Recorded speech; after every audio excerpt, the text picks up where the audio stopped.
কোনো কাজ না করে হাত গুটিয়ে আর বসে থাকবেন? আর কোনোদিন কাজ না করে বলবেন আল্লাহ ভরসা? তাহলে এটা তাওয়াক্কুল হবে? বিশ্বনবী বলেন, লাউ আন্নাকুম তাওয়াক্কালুনা আলাল্লাহি হাক্কা তাওয়াক্কুলিহি লা রাযাকাকুম কামা ইয়ারযুকুত তায়র তাগদু খিমাসান ওয়া তারুহু বিতানান। যদি পাখির মতো তাওয়াক্কুল করো, পাখিরে যেমনি খাওয়ায় আল্লাহ তোমাদেরও খাওয়াবে। সুবহানাল্লাহি ওয়া বিহামদিহি।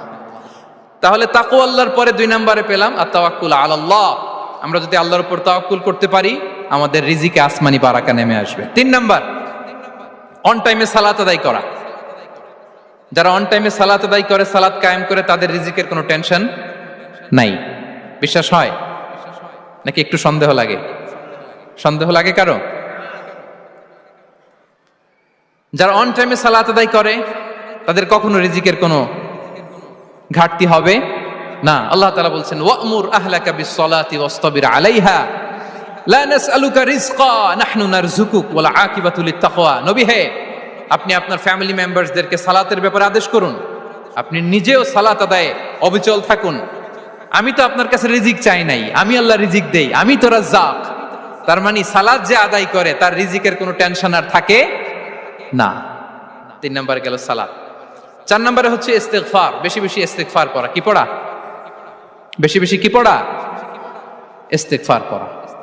আস্তাগফিরুল্লাহ, আস্তাগফিরুল্লাহ, আস্তাগফিরুল্লাহ। হাঁটছি, চলছি, ড্রাইভিং করছি, বাস স্টেশনে অপেক্ষা করছি, ফিলিং স্টেশনে ফুয়েল নিচ্ছি, পড়বো আস্তাগফিরুল্লাহ।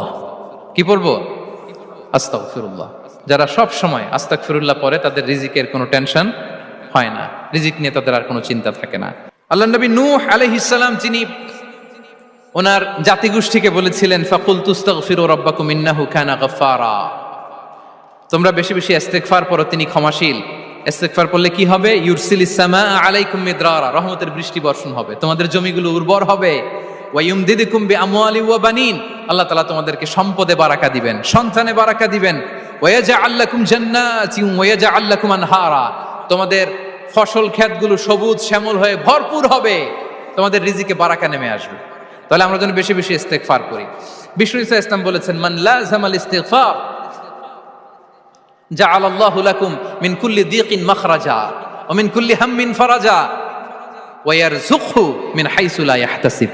যে সব সময় ইস্তিগফার পড়ে তার কোনো টেনশন থাকে না, তার জীবনে দুশ্চিন্তা আসে না, আর এমন জায়গা থেকে আল্লাহ রিজিকের বন্দোবস্ত করে যেটা সে কল্পনাও করে নাই।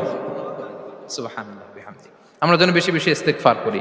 আস্তাগফিরুল্লাহ, এটা হচ্ছে ভেরি শর্ট ফর্ম অফ ইস্তিগফার। অথবা পড়তে পারেন, আস্তাগফিরুল্লাহ আল্লাযী লা ইলাহা ইল্লা হুয়াল হাইয়ুল কাইয়্যুম ওয়া আতুবু ইলাইহি।